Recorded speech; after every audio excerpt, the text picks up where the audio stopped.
Lockdown से पहले गीता के घर का नजारा कुछ ऐसा था कि रोहन ऑफिस जाता था और शिविन स्कूल। जिनके घर से जाने के बाद गीता काम खत्म करके बाकी समय आराम करती थी। लेकिन लॉकडाउन के बाद ऑफिस और स्कूल घर में ही खुल गए और इससे गीता का हाल वो तो आपको देखने में ही मजा आएगा। शिविन, ओ शिविन, महाराज उठने के लिए क्या 21 तोपों की सलामी लेंगे? अरे बिस्तर से बाहर निकल, ऑनलाइन क्लास स्टार्ट होने वाली है।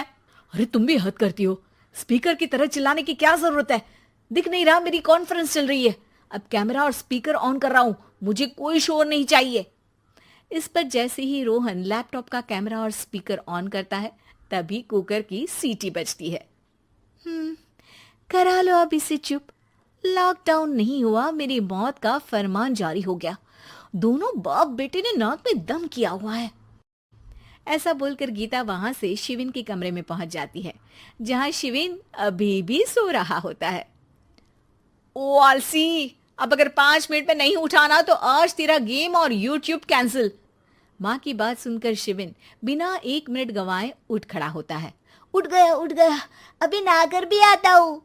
ये नाटक कहीं और, मुंह पर गीला कपड़ा मार और पढ़ने बैठ। शिविन की ऑनलाइन क्लास स्टार्ट हो जाती है, जिस पर गीता उसे वहां बिठाकर रसोई में चली जाती है।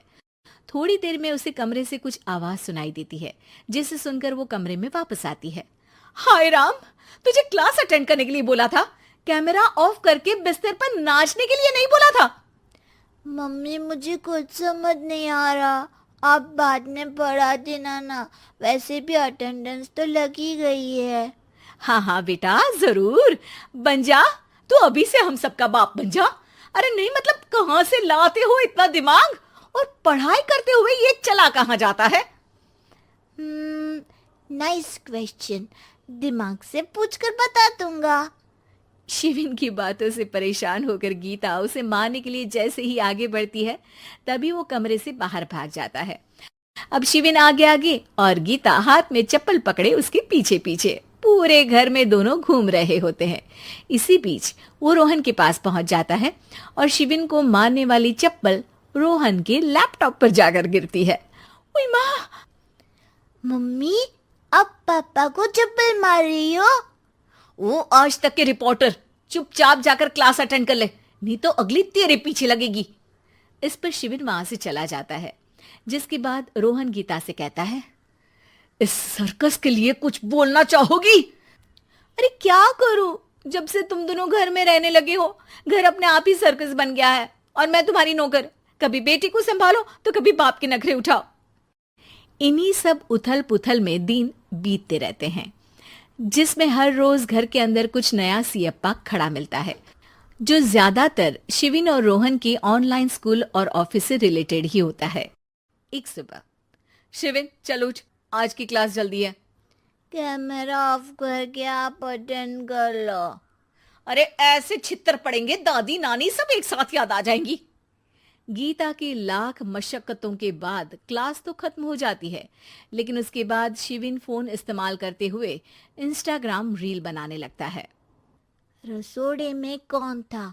तुम थी, मैं थी, कौन था? कौन था? हाँ, मैं गरीब हूँ।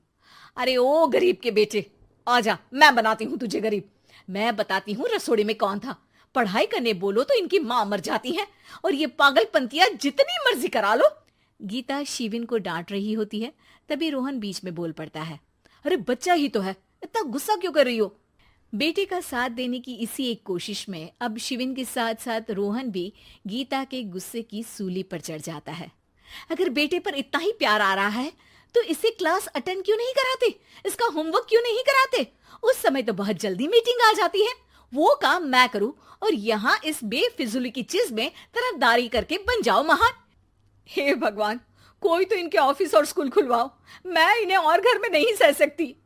अरे कुछ और मांग लेती, क्योंकि तुम्हारी ये विश इस साल तो पूरी होने से रही, कोरोना। हाय नास पिटे ने जिंदगी ही बर्बाद कर दी। खाए कोई पचाए कोई, कल मुझे चुन चुन कर सबको मेरी बद्दुआ लगेगी। उन्होंने दुनिया का और इन बाप बेटे दोनों ने मेरा जीना मुश्किल कर दिया। गीता वहां से चली जाती है, जिसके बाद रोहन शिविन से कहता है, अरे तुम्हारी मम्मी इतनी भड़की हुई क्यों है? आपकी वजह से पूरा समय घर में रहते हो और उस पर कोई काम कराने की जगह बस ऑर्डर देते रहते हो। अच्छा बेटे, सारा इल्जाम मुझ पर? पूरा दिन तो वो तुम पर ही चिल्लाती है। हाँ, मतलब दोनों का 50-50 है, कुछ करना पड़ेगा। वो कहते ना, make the best out of worst. I have an idea. वैसे तुम्हारी माँ सही कहती है, बहुत जुबान चलाने लगे हो, कम बोला करो। अगली सुबह रोहन और शिविन अपनी गलती को सुधारने के लिए गीता के उठने से पहले घर का आधा काम खत्म कर देते हैं, जिसे देखकर गीता खुश हो जाती है और फिर बाकी बचा काम वो तीनों मिलकर पूरा कर लेते हैं। जिसके बाद अब वो सब मिल बांट कर हर काम में एक दूसरे की मदद करते हुए लॉकडाउन का मजा लेने लगते हैं।